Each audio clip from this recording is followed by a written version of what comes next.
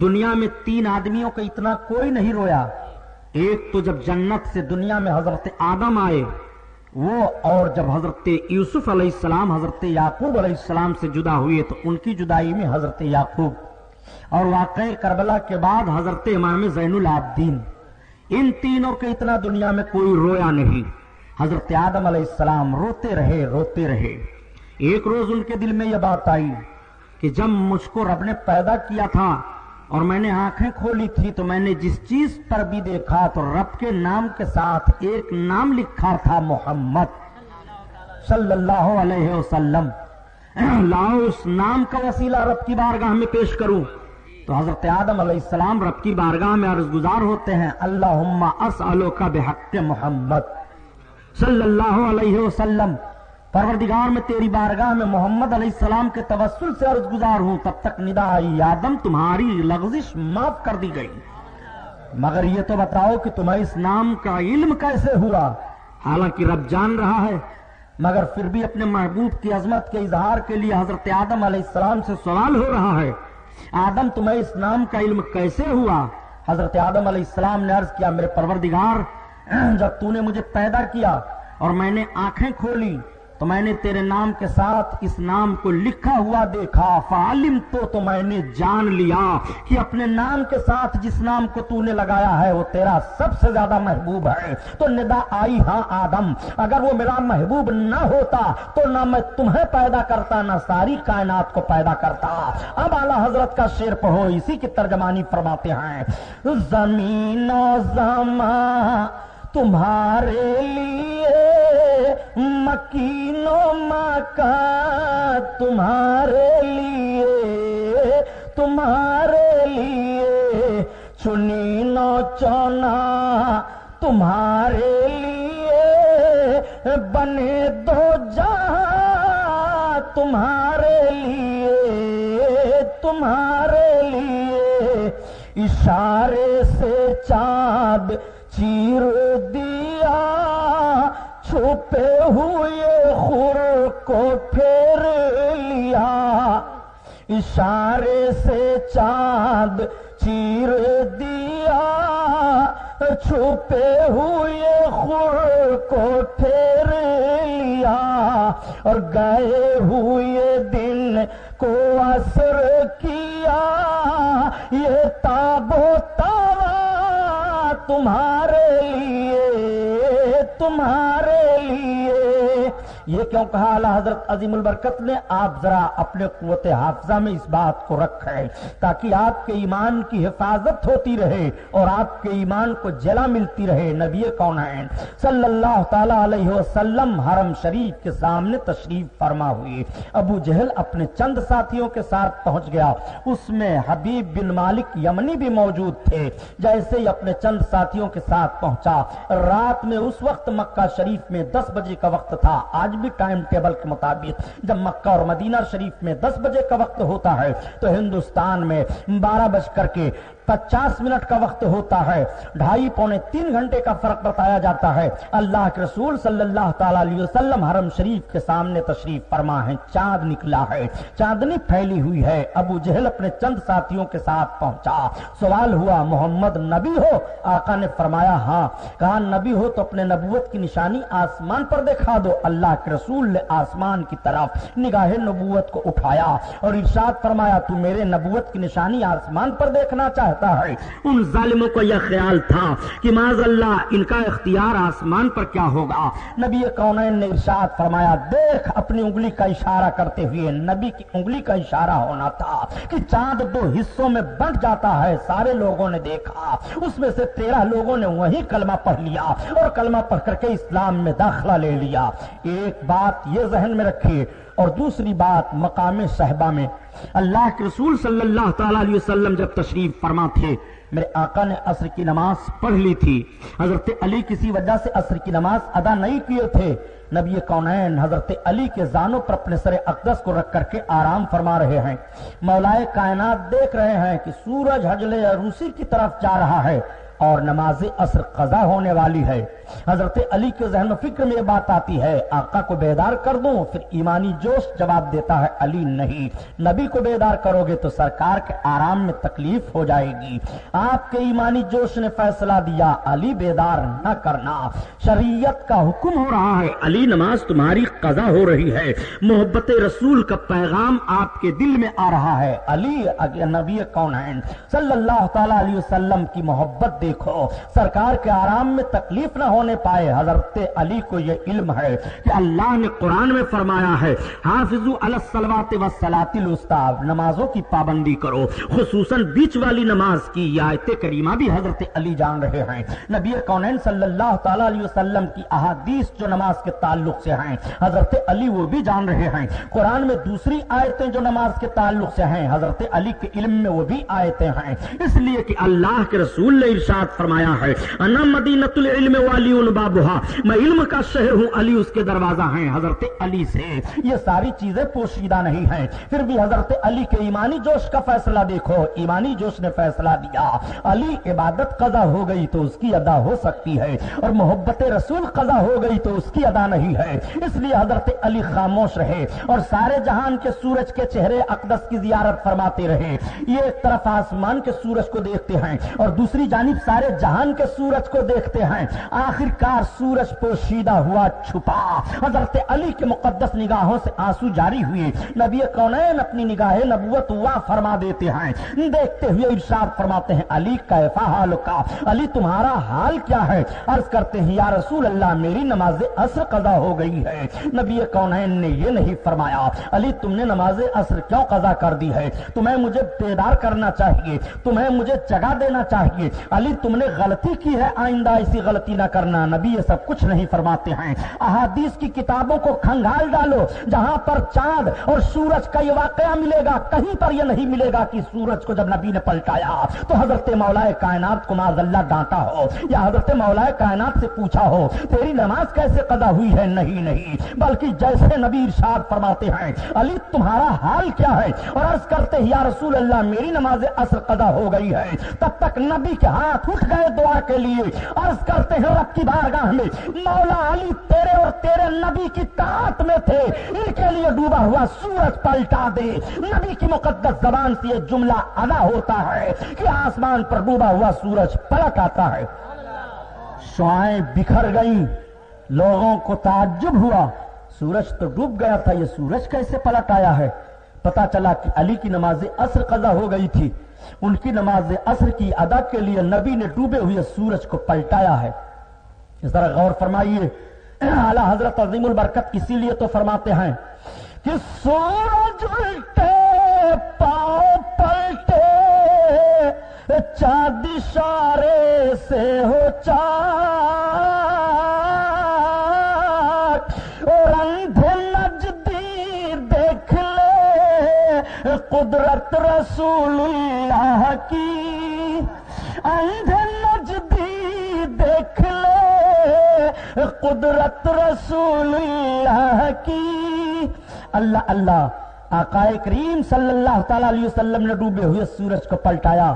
اب اعلیٰ حضرت عظیم البرکت کا شعر پڑھو، اشارے سے چاند چیر دیا، چھپے ہوئے غر کو پھیر لیا، اور گئے ہوئے دن کو عصر کیا، یہ تاب و توا تمہارے لیے، تمہارے لیے، تمہارے لیے، خلیل و نجی مسیح و صفی سبھی سے کہیں نہ بنی۔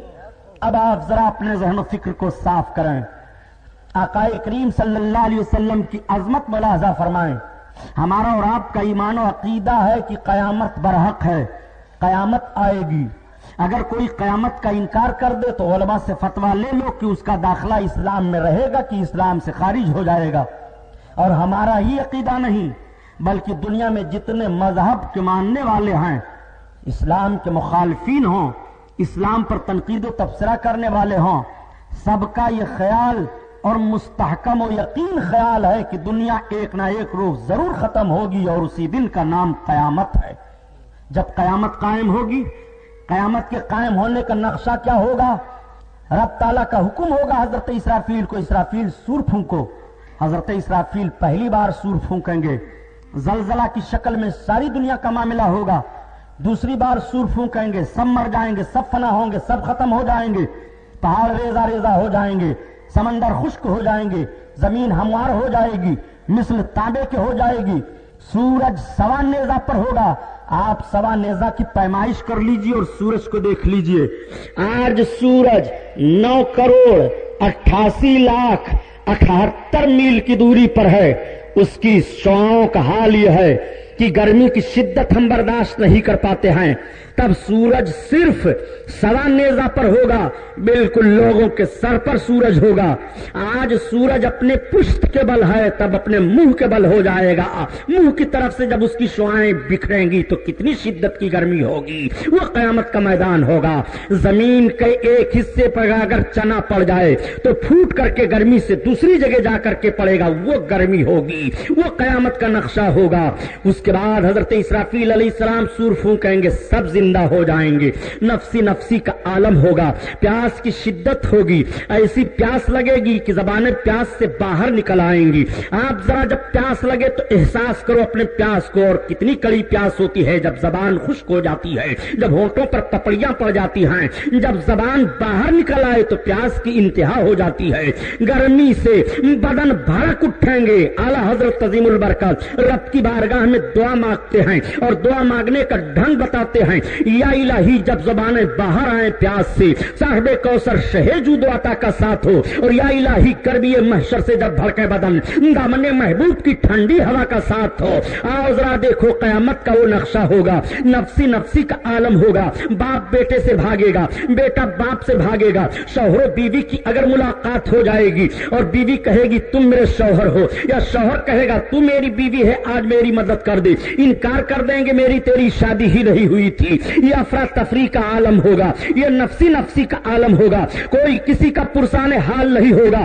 اس طرح سے 1000 برس کا عرصہ گزرے گا، یا 7000 برس کا عرصہ گزرے گا، یا 12000 برس کا عرصہ گزرے گا، یا 25000 برس کا عرصہ گزرے گا۔ مختلف روایتیں ہیں، قیامت کا ایک دن دنیا کے دن سے 50000 برس کا ہوگا۔ اب آپ اندازہ لگاؤ، ایسا عالم ہوگا جب اتنی مدت گزر جائے گی، لوگ تلاش کریں گے کسی مددگار کو۔ ہم اپنے لیے رب کی بارگاہ میں کسی مددگار کو تلاش کرائیں۔ اب سارے لوگ چل پڑیں گے مددگار کو تلاش کرنے کے لیے۔ ایک دوسرا دوسرے سے پوچھے گا آج ہماری مدد کون کر سکتا ہے، تیسرا دوسرے سے پوچھے گا ہماری مدد کون کر سکتا ہے۔ سارے لوگ حضرت آدم پیغمبر علیہ السلام کی بارگاہ میں حاضر ہوں گے۔ چلو ہم سب انہی کی اولاد ہیں، آج ان کی بارگاہ میں کہا جائے۔ حضرت آدم علیہ السلام کی بارگاہ میں سب حاضر ہوں گے۔ حضرت آدم علیہ السلام سے عرض کریں گے، اے حضرت آدم علیہ السلام، آپ اللہ کے سب سے پہلے پیغمبر ہو، سب سے پہلے انسان ہو، ہم سب آپ کی اولادیں ہیں۔ حضور آج ہمارے اوپر کرم فرمائیے، ہمارے اوپر آج رحم فرمائیے، ہماری مصیبت کو دیکھیے، زبانیں پیاس سے باہر نکل رہی ہیں، بدن بھڑک رہے ہیں، نفسی نفسی کا عالم ہے، پریشانیاں ہیں، دشواریاں سامنے ہیں۔ جب سب لوگ یہ کہیں گے اور رونے لگیں گے تو حضرت آدم علیہ السلام ارشاد فرمائیں گے، اذهبوا الی غیر نفسی نفسی، میرے علاوہ کہیں اور چلو، آج تو میں خود اپنے میں ہوں۔ جب حضرت آدم سے یہ پیغام سب سنیں گے تو آپ سوچیں گے اب کہاں جایا جائے۔ چلو حضرت نوح پیغمبر کی بارگاہ میں چلو۔ حضرت نوح پیغمبر کو آدم ثانی کہا جاتا ہے، 950 برس کی زندگی پاک ان کی ہوئی ہے، ان کا لقب نجی ہے، حضرت آدم کا لقب صفی ہے۔ سب لوگ حضرت نوح پیغمبر کی بارگاہ میں پہنچیں گے اور عرض کریں گے، اے حضرت نوح پیغمبر، ہماری فریاد کو پہنچ جائیے، ہماری مصیبت کو دیکھیے، آج دیکھیے ہم کس طرح پریشان ہیں، ہماری زبانیں پیاس سے باہر نکل رہی ہیں، ہماری مدد آپ فرما دیجئے۔ تو حضرت نوح پیغمبر علیہ السلام ارشاد فرمائیں گے، اذهبوا الی غیری، میرے علاوہ کہیں اور چلو، آج یہاں تمہیں مدد نہ ملے گی۔ آپ ذرا غور فرمائیے، حضرت آدم نے جواب دے دیا، حضرت نوح پیغمبر نے جواب دے دیا۔ اب سارے لوگ حضرت ابراہیم خلیل اللہ علیہ السلام کی بارگاہ میں آئیں گے، چلو ان سے فریاد مانگی جائے، چلو ان سے مدد طلب کیا جائے۔ وہ اللہ کے خلیل ہیں، وہ اللہ کے دوست ہیں، رب تعالیٰ نے انہیں خلت کا درجہ عطا فرمایا ہے، رب کی بارگاہ میں ان کا بڑا عظیم مرتبہ ہے سارے لوگ حضرت ابراہیم پیغمبر کی بارگاہ میں حاضر ہوں گے اور عرض کریں گے اے خلیل اللہ علیہ السلام، حضور رب کی بارگاہ میں آپ کا بڑا عظیم مرتبہ ہے، آج ہماری فریاد کو آپ پہنچائیں، ہم سب لوگوں کی حالت زار کو آپ دیکھیں۔ حضرت ابراہیم علیہ السلام ارشاد فرمائیں گے اذهبوا الی غیری، میرے علاوہ کہیں اور جاؤ۔ اب ایک بات میں آپ سے عرض کرتا چلوں پیارے، آج کچھ لوگ یہ کہہ دیا کرتے ہیں نبیوں اور رسولوں سے مدد مانگو گے تو مشرک ہو جاؤ گے۔ میں ان لوگوں کے ذہن و فکر کی صفائی چاہتا ہوں اور پوچھنا چاہتا ہوں، ذرا یہ بتاؤ قیامت کے میدان میں سارے اہل محشر ہوں گے، کیا حضرت آدم سے مدد مانگو گے کہ نہیں؟ حضرت نوح سے مدد مانگو گے کہ نہیں؟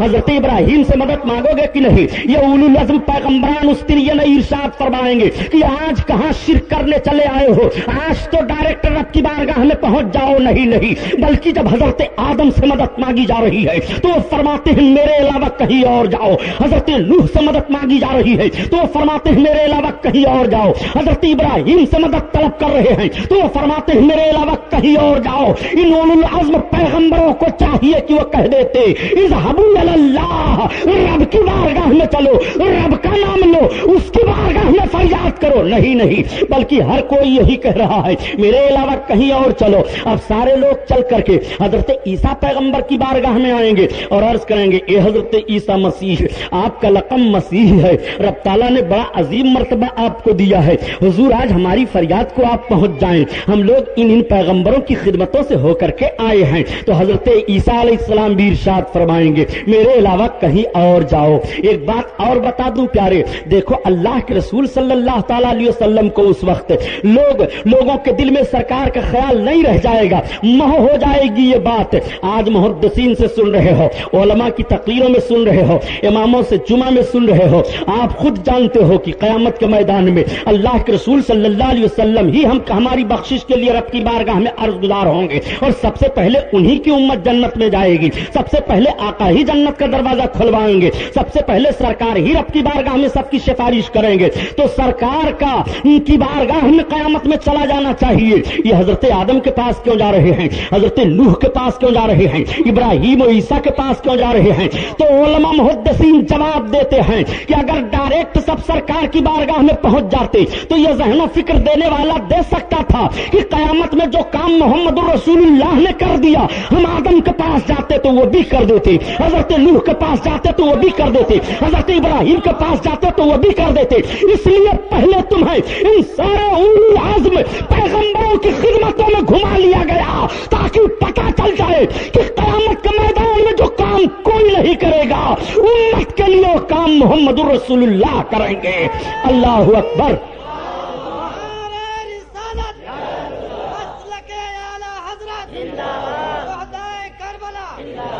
آپ ذرا عظمت رسالت ملاحظہ فرمائیں، کہاں ہیں وہ لوگ جو سیرت النبی کا جلسہ کر کر کے نبی کونین کی سیرت بیان فرماتے ہیں؟ دیکھو اپنے آقا کی عظمت ملاحظہ فرماؤ۔ اب حضرت عیسیٰ علیہ السلام سے سوالی ہوں گے لوگ، حضور ہمیں بتائیے تو اب ہم کہاں جائیں؟ اب بھی کسی کے ذہن و فکر میں بات نہیں آ رہی ہے سرکار کی بارگاہ میں چلو، سب بھولے ہوئے ہیں۔ تب تک حضرت عیسیٰ علیہ السلام ارشاد فرمائیں گے ہم سے پتہ پوچھ رہے ہو کہاں جاؤں؟ سبھوں نے تو کہا تھا میرے علاوہ کہیں اور جاؤ، اور حضرت عیسیٰ تب پتہ بتائیں گے اذهبوا الی محمد، سب کے سب محمد علیہ السلام کی طرف چلو، اتنا سننا ہوگا، سب سرکار کی طرف بھاگیں گے۔ اسی کو اعلیٰ حضرت عظیم البرکت بیان فرماتے ہیں کہ خلیل و نجی مسیح و صفی سبھی سے کہیں نہ بنی، اور یہ بے خبری کی خلق پھری کہاں سے کہاں تمہارے لیے، تمہارے لیے، تمہارے لیے۔ اور سنو، بات آ گئی تو اب اپنے ذہن و فکر کو حاضر رکھتے ہوئے سماعت کر لو۔ میرے آقا کا کریمانہ حال کیا ہوگا؟ میرے سرکار قیامت کے میدان میں حشر کا دولہا بن کر کے تشریف لائیں گے، تاج شفاعت سرکار کے سر اقدس پر ہوگا، رب تعالیٰ تمام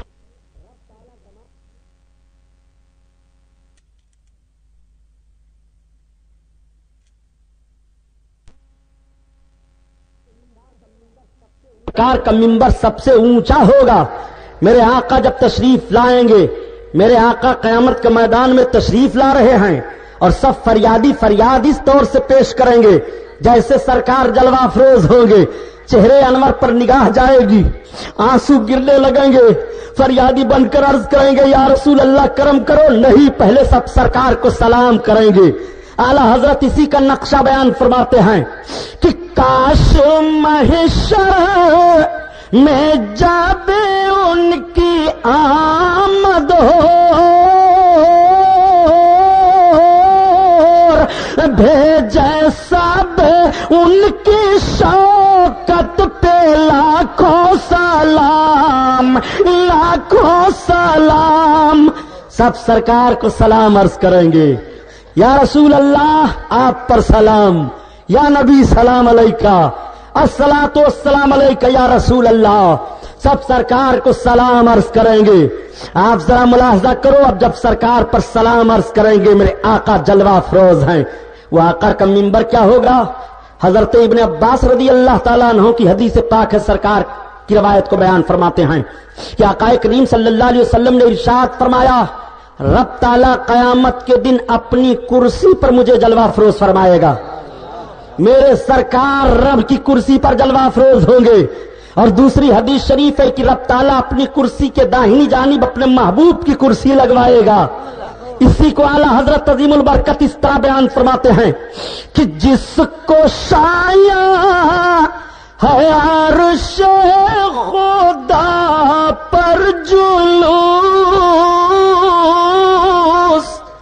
ہے، وہ سلطان والا ہمارا نبی، ہمارا نبی ہے، وہ سلطان والا ہمارا نبی، ہمارا نبی. اللہ اللہ، آپ ذرا ملاحظہ فرمائیں اپنے آقا کی عظمت. میرے سرکار تشریف فرما ہیں، صبر کر رہے ہیں آغسری یا رسول اللہ میرے سرکار مدد کرو. تو سارے نبیوں اور رسولوں نے تو فرمایا تھا میرے علاوہ کہیں اور جاؤ. اور آپ کے نبی کا فرمان کیا ہوگا قیامت کے میدان میں جانتے ہو؟ جب سب کہیں گے سرکار ہماری فریاد کو پہنچو، حضور ہمیں اس مصیبت سے نجات دلاؤ میرے آقا، تو آقا فرمائیں گے انا لہا انا لہا، نجات دلانے کے لیے میں ہی ہوں. اب تمہیں نجات کا پروانہ یہی سے ملے گا. شفاعت کے لیے میں ہی ہوں، بخشش کرانے کے لیے میں ہی ہوں. تمہیں گھبرانے کی ضرورت نہیں ہے. نبی کے مقدس زبان فیض ترجمان سے یہ سننے کے بعد سارے اہل محشر کا حال کیا ہوگا؟ اعلیٰ حضرت کی مقدس زبان سے سنا. اب آئی شفاعت کی سات بائی اور ذرا چین لے میرے گھبرانے والے، گھبرانے والے. اے لوگوں بخشش کا وقت آ گیا ہے، اب گھبراؤ نہیں، اب سکون میں ہو جاؤ، اطمینان میں ہو جاؤ. شفاعت کا مطلب ہوتا ہے رب کی بارگاہ میں سفارش کر کے گنہگار کو بخشوانا. یہ ہے شفاعت کا ترجمہ. آقا کریم صلی اللہ تعالی علیہ وسلم جب یہ ارشاد فرمائیں گے تو لوگوں کا یہ حال ہوگا. آپ ذرا غور فرمائیے، سارے لوگ سرکار کو دیکھ رہے ہیں، آقا کی پناہ میں آ گئے ہیں. اعلیٰ حضرت عظیم البرکت اسی لیے تو فرماتے ہیں آج لے ان کی پناہ، آج مدد مانگ ان سے،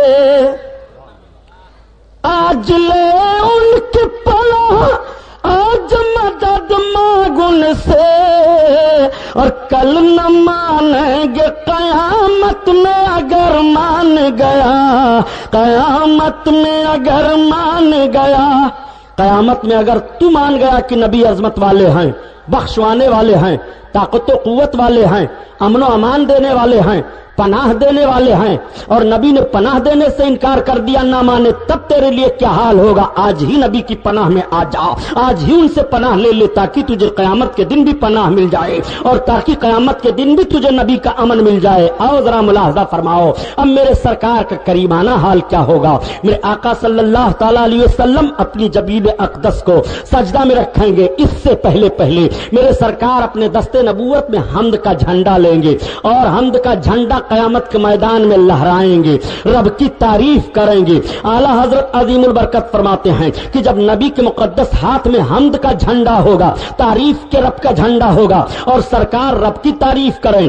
ایسے وقت میں جب ہم غلاموں کی حاضری سرکار کی بارگاہ میں ہو تو ہماری زبان پر کیا ہو ذرا دیکھو۔ صبا وہ چلے کہ باغ پھلے، وہ پھول کھلے کہ دن ہو بھلے، اور لیوا کے تلے ثنا میں کھولے، رضا کی زبان تمہارے لیے، تمہارے لیے۔ اس شعر میں اعلیٰ حضرت کے تلمیح ہے، علماء کی توجہ چاہتا ہوں، ایک تاریخ سامنے رکھ دوں۔ صبا وہ چلے کہ باغ پھلے، وہ پھول کھلے کہ دن ہوں بھلے۔ اس شعر کا تعلق قیامت کے میدان سے نہیں ہے، قیامت کے میدان سے تعلق صرف اتنا ہے، لیوا کے تلے ثنا میں کھلے، رضا کی زبان تمہارے لیے۔ تو یہ شعر پھر کیسے ہے؟ اعلیٰ حضرت عظیم البرکت کی محبت اپنے آقا سے ذرا دیکھو۔ سرکار حجت الاسلام، سرکار اعلیٰ حضرت کے پہلے صاحبزادے حامد رضا رحمت اللہ تعالی علیہ حجت الاسلام کی پیدائش کے 18 برس کے بعد حضور مفتی اعظم ہند کی پیدائش ہوئی۔ جب سرکار مفتی اعظم ہند کی ولادت کا وقت قریب تھا تو اعلیٰ حضرت نے یہ شعر اپنے آقا کی بارگاہ میں عرض کیا۔ صبا وہ چلے کہ باغ پھلے، وہ پھول کھلے کہ دن ہو بھلے۔ پروردگار وہ ہوا چلا دے، میرے مولا تو اپنا کرم فرما دے، صبا وہ چلے کہ باغ پھلے۔ پروردگار وہ ہوا تو چلا دے کہ باغ میں پھل لگ جائے، اور میرے پروردگار ایسا پھل لگے۔ صبا وہ چلے کہ باغ پھلے، وہ پھول کھلے کہ دن ہو بھلے، اور اس باغ میں ایسے پھل سے پھول کھل جائے۔ اے میرے پروردگار، اے میرے سرکار آپ کرم فرما دو تو احمد رضا کے باغ سے ایسا پھول کھلے کہ ہمارا دل بھلا ہو جائے۔ مفتی اعظم ہند کی ولادت ہو رہی ہے، اب آگے اعلیٰ حضرت اپنے آقا کی تعریف عرض کر رہے ہیں۔ لیوا کے تلے ثنا میں کھولے، رضا کی زبان تمہارے لیے، تمہارے لیے۔ یا رسول اللہ، احمد رضا خان یہاں بھی آپ کی تعریف کر رہا ہے، یا رسول اللہ قیامت میں بھی آپ کی تعریف کرے، لواء الحمد کے نیچے بھی آپ کی تعریف کرے۔ یا رسول اللہ جہاں جہاں رہوں آپ کے تعریف سے میرے سرکار میری زبان تر رہے۔ اے آقا آپ کرم فرما دو۔ میرے سرکار کا حال کریمانہ اس وقت کیا ہوگا؟ پھر میرے آقا اپنا سجدہ کے لیے سر اقدس زمین پر رکھیں گے۔ نبی کونین کی وہ مقدس پیشانی، ذرا غور کرو مسلمانوں، ہمارے اور آپ کے بخشش کے لیے رب کی بارگاہ میں آقا کریم زمین پر سجدہ ریز ہو رہے ہیں۔ قیامت کے دن رب کا سجدہ کوئی نہیں کرے گا علاوہ محبوب کے، یہ سرکار کی خصوصیت ہے۔ میرے آقا صلی اللہ تعالی علیہ وسلم جبین اقدس کو زمین پر رکھیں گے اور رب کی تعریف بیان کریں گے۔ ہم پاپیوں کے لیے رونے لگیں گے، رو رہے ہیں۔ زمین اقدس پر نبی کونین کا سر اقدس ہے، وہ سر جس سر پر تاج شفاعت ہے۔ اعلیٰ حضرت عظیم البرکت اسی کو بیان فرماتے ہیں۔ نبی کونین صلی اللہ تعالی علیہ وسلم کی تعریف کرتے ہوئے، یا رسول اللہ، جس کے ماتھے شفاعت کا سہرا رہا، اس جبین سعادت پہ لاکھوں سلام، لاکھوں سلام۔ اللہ اللہ، میرے سرکار صلی اللہ علیہ وسلم کی مقدس جبین سجدہ میں ہوگی، آپ کا سر سجدہ میں رہے گا 7 دن 7 رات۔ اللہ تعالیٰ کرم فرمائے گا، محبوب یا محمد ارفع راس کا، محمد اپنے سر کو اٹھاؤ، کہو تمہاری بات سنی جائے گی۔ بخشش جس کی چاہو بخشوں گا، تم جو مانگو عطا کروں گا۔ میرے رب کی طرف سے آقا کے لیے 3 فرمان جاری ہوا، محبوب کہو تمہاری بات سنی جائے گی۔ یہی رب فرما دیتا حدیث میں 2 لفظ کی اور ضرورت کیا تھی، محبوب جس کی بخشش چاہو بخش دوں گا۔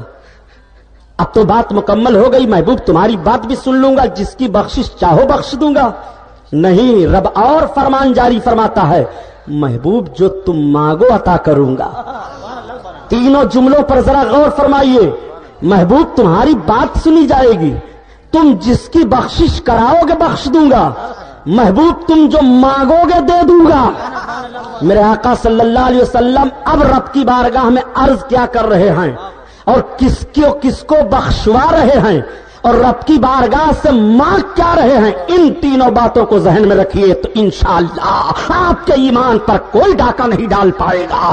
جس بھی ماحول میں تم رہو گے اپنے آقا کی محبت کا چراغ اپنے سینے میں لے کر کے چلو گے اور دنیا پکارتی رہے گی، یہ مرد مومن ہے، یہ مسلمان جا رہا ہے، یہ عاشق رسول جا رہا ہے، صورت میں نصارہ تو تمدن میں ہنود، اور یہ مسلمان ہیں جنہیں دیکھ کے شرمائیں یہود۔ تمہاری حالت اس طرح سے ہوگی، اپنے آقا کے عظمت کو اپنے دل میں بٹھاؤ۔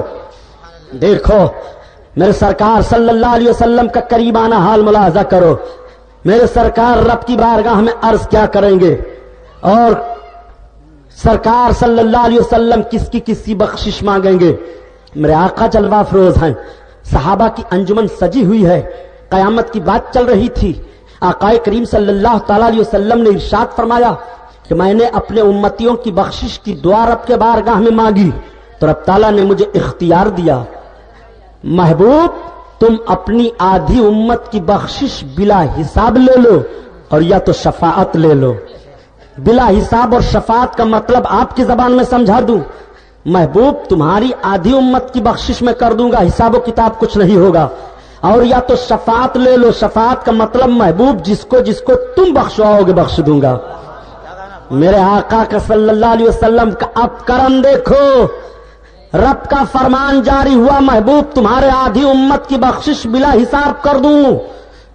رب کی مشیت ہو پرہیزگار ہی بخشے جائیں، نیکوکار جہنم میں ڈال دیے جائیں، رب کی مشیت ہو جائے کہ گنہگاروں کو بخش دوں، پرہیزگاروں کو جہنم دے دیا جائے، رب کی مشیت پر کوئی گرفت نہیں کر سکتا، لیکن رب اپنی مشیت اپنی رضا کو اپنے محبوب کی رضا پر دے رہا ہے، محبوب تمہاری جو رضا ہو وہ میں کروں گا۔ اب آقا فرماتے ہیں خیرت الشفاعہ، میں نے شفاعت کو اختیار کیا، میں نے عرض کیا پروردگار مجھے شفاعت چاہیے، کیوں؟ اس لیے کہ شفاعت زیادہ عام ہے، زیادہ کافی ہے۔ اب میرے آقا ارشاد فرماتے ہیں، صحابہ سرکار کے چہرے اقدس کو دیکھ رہے ہیں، نبی فرما رہے ہیں، بخشش کی بات ہو رہی ہے، قیامت کے میدان کا تذکرہ چھڑ گیا ہے۔ آقا ارشاد فرماتے ہیں، میرے صحابہ کیا تم یہ جانتے ہو کہ تم میں پرہیزگاروں کو بخشواؤں گا، نیکوکاروں کی سفارش میں رب کی بارگاہ میں کروں گا؟ صحابہ نے عرض کیا ہاں یا رسول اللہ ہم تو یہی سمجھ رہے ہیں۔ آقا فرماتے ہیں لا نہیں، لا لیکن المذنبین الخطائین، نہیں بلکہ میری شفاعت میرے امت کے بڑے بڑے پاپیوں کے لیے ہوگا، بڑے بڑے غاطیوں کی سفارش کر کے رب کی بارگاہ میں ان کو جنت دلاؤں گا۔ صحابہ کی آنکھیں بھیگ گئیں، وہ رونے لگے۔ میرے آقا بڑے بڑے خاطیوں اور پاپیوں اور گنہگاروں کو رب کے حضور سفارش کر کے بخشوا لیں گے، مگر وہ رو رہے ہیں۔ کیا بتا سکتے ہو کہ اس بیان مبارک کو سرکار کے مقدس زبان پاک سے سننے کے بعد صحابہ نے نماز کو چھوڑ دیا ہو؟ کہ جب سرکار ایسے ایسے پاپیوں کی مغفرت کروا لیں گے، ایسے ایسے گنہگاروں کو بخشوا رہے ہیں، تو ہمیں تلوار کی چھاؤں میں سجدہ کرنے کی ضرورت کیا ہے؟ جب امام حسین کو جنتی جوانوں کے سرداری کی بشارت نبی نے پہلے دے دی ہے، تو شہادت کے وقت بھی اپنے پورے جسم کی توانائی کو اکٹھا کر کے اپنی پیشانی کو سجدہ کی طرح لانے میں ضرورت کیا ہے؟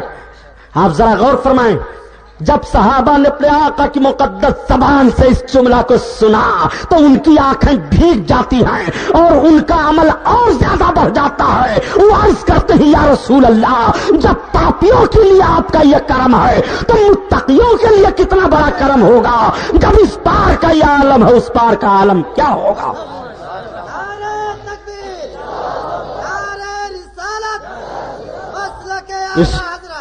اس لیے اپنے آقا کے اس بیان کو سننے کے بعد اپنے ایمان میں جلا لے لو، مگر عمل سے کوتاہی نہ کرنا، عمل کو پیارے نہ چھوڑنا۔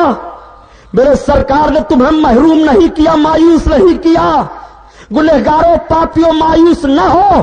نبی کا جب یہ فرمان جاری ہوا تو ایک صحابی بیٹھے ہیں حضرت ابو دردہ، یہ بخاری شریف کی حدیث بیان کرنے جا رہا ہوں۔ مولوی جی یہ کہہ کر کے نہ گزریں گے کہ سبحانی صاحب ضعیف روایت بیان کر گئے، میں سمجھ نہیں پا رہا ہوں کہ رات دن آپ لوگوں کو بتانا پڑے کہ نجد کی بدماش اولادوں سے احتیاط کرو، یہ کہنا پڑے، رات دن بحثیں سرکار کی ذات پر کر رہے ہیں۔ جو سرکار کونین صلی اللہ علیہ وسلم کی مقدس زندگی پاک پر اعتراض کی نگاہ رکھے، اپنے ذہن و فکر میں ذرہ برابر کوئی کمی لائے، آپ انصاف سے مجھے بتاؤ کیا اس کا ایمان سلامت رہے گا؟ کیا کسی صحابی نے سرکار کے ذات اقدس پر کچھ اعتراض کیا تھا؟